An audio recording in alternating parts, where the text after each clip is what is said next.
Today in the Art Appreciation Masterclass, we are going to talk about kinesthetic connections with works of art. So we're going to talk about using your body to connect with a work of art by either putting yourself into the position of the artwork or drawing in the air like an artist or moving around in an interpretive dance inspired by an artwork. All of these things to get kids up and moving and connecting with works of art. One reason you would do a kinesthetic connection is to help assist the interpretation of the artwork. This is an Kinesthetic power figure from the Congo people of Western Central Africa.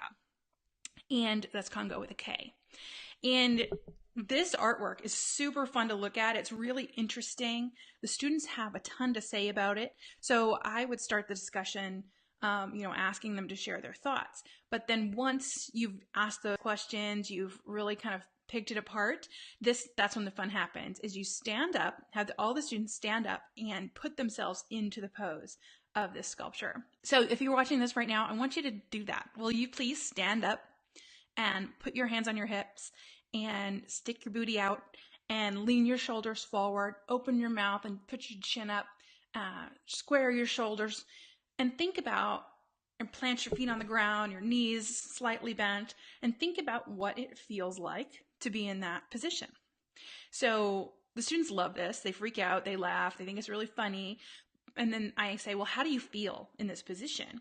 And they start to say, some of them are going to make poop jokes, to be honest, the way he's standing. But someone always, and I've done this with multiple classes, I've done it with adults, I've done it with middle schoolers, and someone always says, I feel like when it's a teacher getting on to me, or it's my grandmother and I've just broken her vase, or, something like it's a stern authority figure and you have done something wrong and they are confronting you about it. And some variation of that always occurs in that discussion.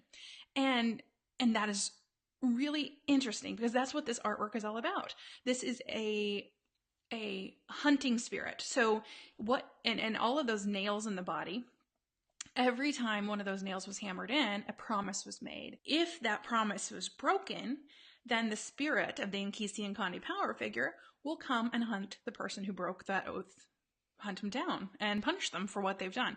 So it's kind of what it is they've done something wrong and he's going to catch you for it. So that aids in the interpretation.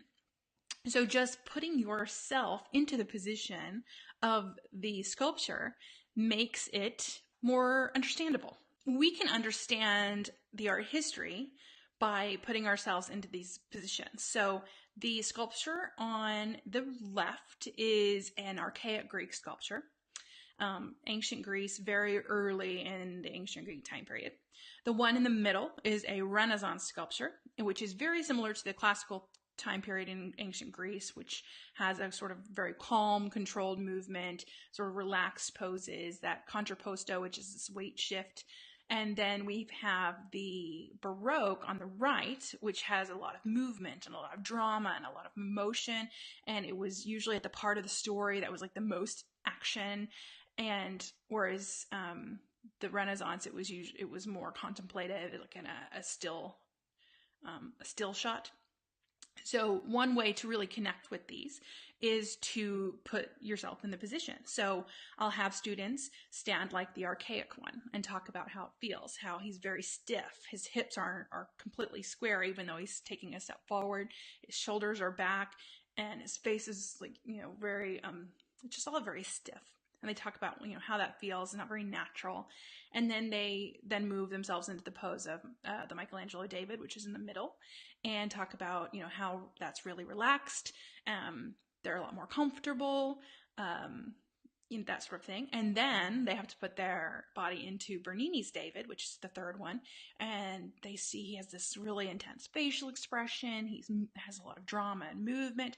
And then we can talk about the conventions of the sculpture and how the sculpture changed through time. We can learn about the art history movements through that.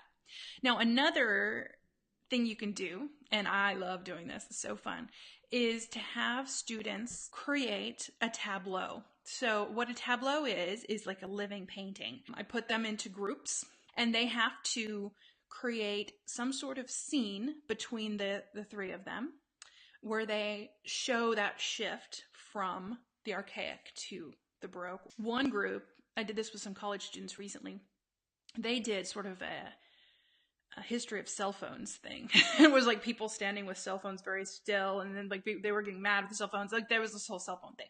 But you know, the three of them get in this kind of a stiff position, they get slightly more relaxed, and then they do something majorly dramatic.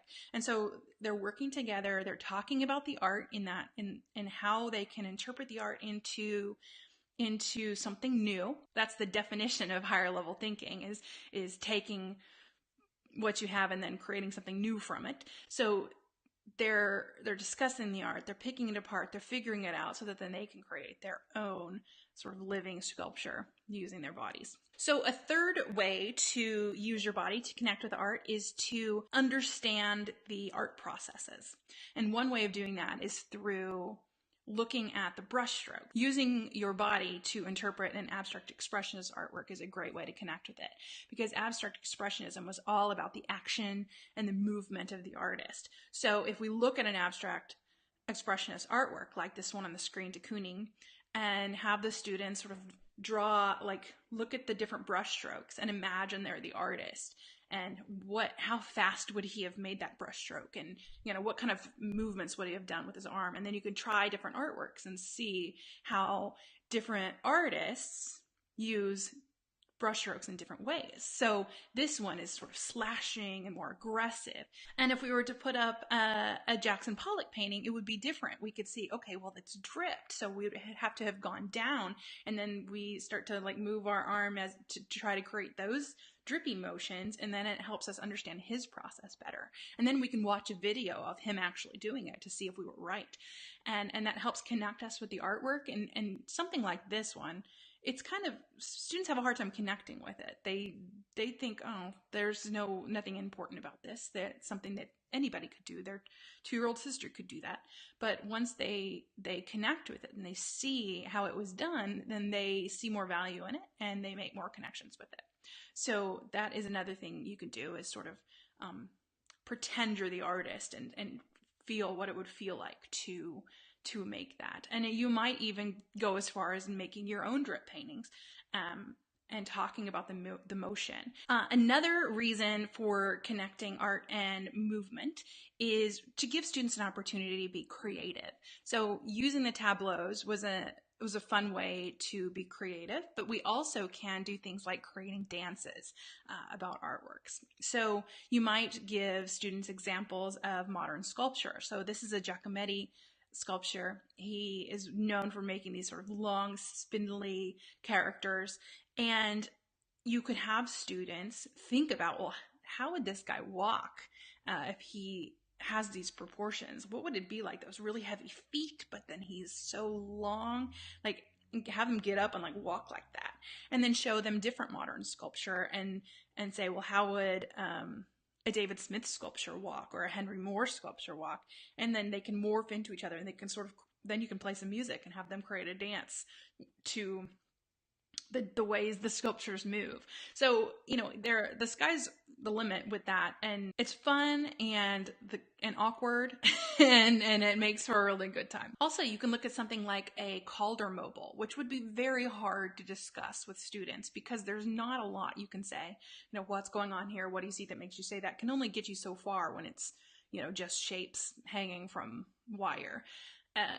So you might then think about how this sculpture moves. So that's a movement connection in that it's a kinetic sculpture. But also you can have each student be one of the pieces from the sculpture, and then have them talk about the relationships between the other pieces. So say one student is one piece on one side, another student is another piece on the other side.